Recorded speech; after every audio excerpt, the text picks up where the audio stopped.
7. Good evening, I'm Vicki George. A former FBI agent investigating the recent spike in deaths at Louisville Metro Corrections is calling the jail woefully inadequate. WLKY's Drew Gardner is live outside the jail tonight with more on what his investigation has uncovered so far. Drew? Well, Vicki, the Metro Council initiated this investigation back in March to look into the overdose and suicide deaths that happened inside the jail. Just since the beginning of 2021, there have been 12 deaths. To put that into perspective, there were 19 total deaths in the 15 previous years between 2005 and 2020. Tonight, the Metro Council got their first update on the investigation, which included a blistering report card on the facility itself.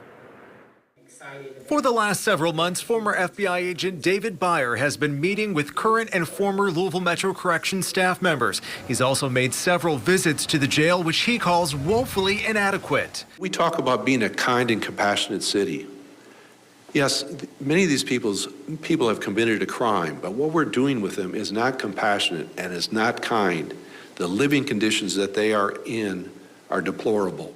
Byer believes the facility itself is also a contributing factor to the deaths, especially the suicides. The building was originally built as an office building for the Metropolitan Sewer District and does not provide officers a direct line of sight into most of the cells. If you had a direct line of sight into those cells, you could have seen what was going on. While cameras have been added to single cells, the control rooms don't have the capacity to view them all at one time. It's just one of many technology upgrades Byer says need to be made inside the jail.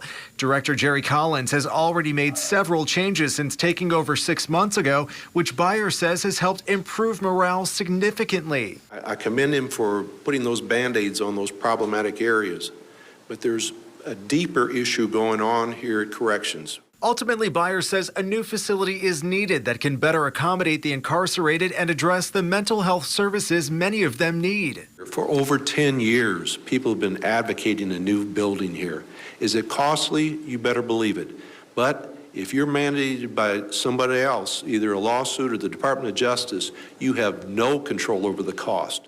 Byer also says the jail needs to go back to basics, which were abandoned during the pandemic under former Director Dwayne Clark's leadership. Corrections 101 ceased functioning here at the jail, meaning that the corrections officers didn't go into the jail facilities, didn't interface with the inmates, and neglected a lot of the basic things to keep a jail safe. Collins agreed that COVID has set back many of the officers, and it's something they're working to address. Having to go back and really retrain a whole small generation of officers that never was not doing one, is being discouraged. People were scared, didn't know what was going to happen next. And I think, a lot of the things that were happening were being controlled by folks telling you how to deal with COVID.